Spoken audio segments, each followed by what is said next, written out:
Babelin kibur Yutrai babsa Kihajarku Syashiliang duriau Kiwan panku bat panjengmu Trai sharongin le Mimidon tinjing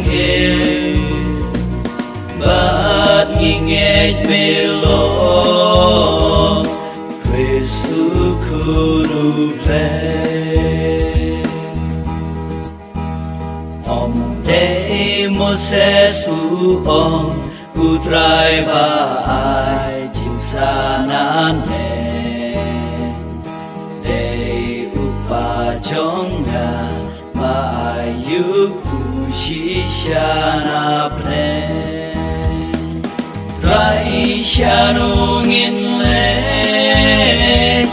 Mimidon tinjing Bat ngingej melo Kristu kuruble Ngalong upu jongka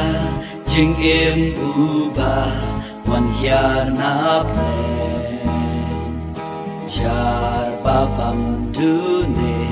Upu uta un im juno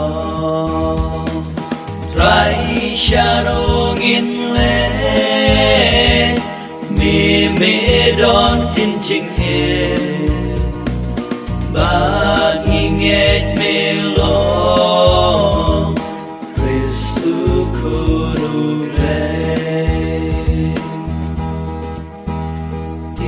Jar bawan syanga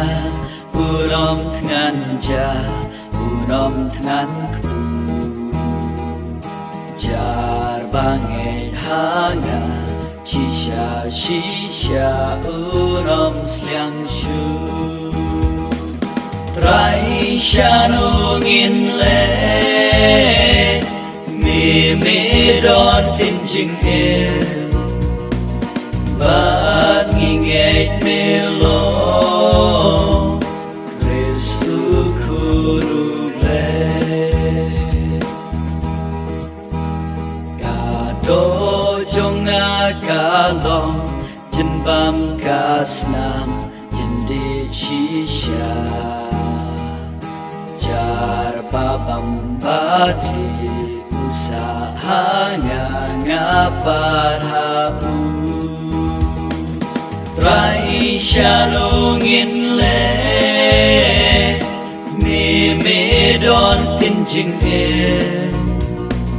Bat ngingej melo Kristu kuruble Om kum kikpa jongpi Babam mana bat kilaya Jar babam yune Upu uta un im juno Trai sharongin le Mimidon tinjing Bat ngingej melo Kristu kuruble Namar pun kisenran Kiknyum kila Meladino Om Jisu hakikat arpiru Pikwaleno Trai sharongin le Mimidon tinjing